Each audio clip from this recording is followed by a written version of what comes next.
আচ্ছা, প্রতিটি আঙুলের ছাপ কি সত্যি একেবারে আলাদা? বিগত শত বছর ধরে আমরা এটাই জেনে এসেছি, এমনকি আইন শৃঙ্খলা বাহিনী, আদালত আর গোয়েন্দারা সবাই বিশ্বাস করত আঙুলের ছাপই মানুষের পরিচয়ের সবচেয়ে নির্ভরযোগ্য প্রমাণ। কারণ ধারণা ছিল একজন মানুষের এক আঙুলের ছাপও আরেক আঙুলের সঙ্গে মেলে না। এই বিশ্বাস এতটাই দৃঢ় ছিল যে কেউ কখনো ভাবেইনি এত ভুল থাকতে পারে।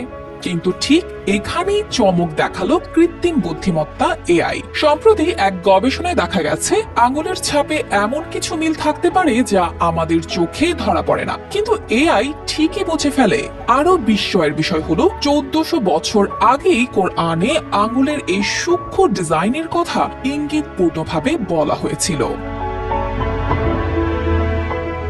এই অভূতপূর্ব গবেষণার নেতৃত্ব দিয়েছিলেন গ্যাব গুয়ে, যিনি তখন একজন অনার্সের ছাত্র। তার সঙ্গে ছিলেন কলম্বিয়া ইঞ্জিনিয়ারিং এর অধ্যাপক hard Lipson O university at বাফেলোর গবেষক ওয়েন ইয়াও শু। তারা যুক্তরাষ্ট্র সরকারের একটি পাবলিক ফিঙ্গারপ্রিন্ট ডেটাবেস থেকে প্রায় 60,000 আঙুলের ছাপ সংগ্রহ করেন। এরপর এই ছাপগুলো জোড়ায় জোড়ায় সাজিয়ে তারা একে প্রবেশ করান একটি অত্যাধুনিক নিউরাল নেটওয়ার্কে। প্রতিটি জোড়া কিছু একই মানুষের, কিছু আবার ভিন্ন মানুষের। এই মডেলটিকে এমন ভাবে প্রশিক্ষণ দেওয়া হয় যাতে সে শুধু বাহ্যিক পার্থক্য নয়, ছাপের গভীরে লুকিয়ে থাকা সূক্ষ্ম মিলও খুঁজে বের করতে পারে। আর ফলাফল রীতিমতো তাক লাগানো। মাত্র এক জোড়া ছাপ দিয়েই এআই প্রায় 77% ক্ষেত্রে বুঝে ফেলেছে সেটি একই ব্যক্তির কিনা। আর যখন একাধিক ছাপ একসঙ্গে বিশ্লেষণ করা হয়েছে তখন সঠিকতার হার আরো বেড়ে গেছে। ওয়ালটন আবারও মিলিয়নিয়ার অফারে ওয়ালটন ফ্রিজ কিনে আপনিও হয়ে যেতে পারেন মিলিয়নিয়ার।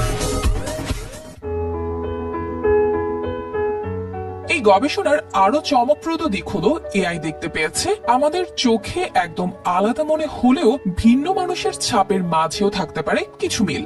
এমন মিল যা দেখে মনে হয় যেন ছাপগুলো একই ধরনের কোন স্টাইল অনুসরণ করছে। তবে এ থেকে কখনোই বোঝায় না যে দুইজন মানুষের ছাপ এক, বরং এআই এমন গভীর প্যাটার্ন খুঁজে পেয়েছে যা মানুষ বা আগের প্রযুক্তি দিয়ে বোঝা যেত না। গবেষকরা বলছেন এই প্রযুক্তি ফরেনসিকে এখনকার চেয়ে প্রায় 10 গুণ বেশি কার্যকর করে তুলতে পারে। তবে এই আবিষ্কারের পথ একেবারেই সহজ ছিল না। যখন প্রথমবার গবেষণাটি একটি নামকরা ফরেনসিক জার্নালে পাঠানো হয় সেটা সরাসরি বাতিল করে দেওয়া হয়। একজন রিভিউয়ার সোজা লিখে দিয়েছিলেন, এটা তো সবাই জানে, প্রতিটি আঙুলের ছাপ আলাদা। কিন্তু হার্ড লিপসন হাল ছাড়েননি। একের পর এক জার্নালে পাঠানোর পর অবশেষে গবেষণাটি স্থান পায় আন্তর্জাতিকভাবে স্বীকৃত পিয়ার রিভিউ জার্নাল সায়েন্স অ্যাডভান্সে।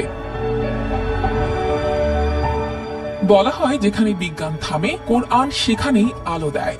আঙুলের ছাপ নিয়ে একটা কোরআনিক দৃষ্টিভঙ্গি উঠে আসে। সূরা আল কিয়ামাহতে বলা হয়েছে আল্লাহ মানুষকে এমন ভাবে পুনর্গঠন করতে পারবেন যে তার আঙুলের অগ্রভাগ পর্যন্ত নিখুঁতভাবে ফিরিয়ে দিতে পারবেন। আঙুলের এই সূক্ষ্ম অংশের কথা কোরআন স্পষ্ট করে বলেছে, কিন্তু কোথাও বলা হয়নি যে একে অপরের ছাপ মেলানো যাবে না বা মিল থাকবে না। তাই এই গবেষণা কোরআনের কোনো কথার বিপরীতে যায় না, বরং এটা আরো একবার দেখিয়ে দেয় আঙুলের অগ্রভাগে এমন সূক্ষ্ম ডিজাইন আছে যা আধুনিক প্রযুক্তি দিয়েও আজ আমরা নতুন করে আবিষ্কার করছি।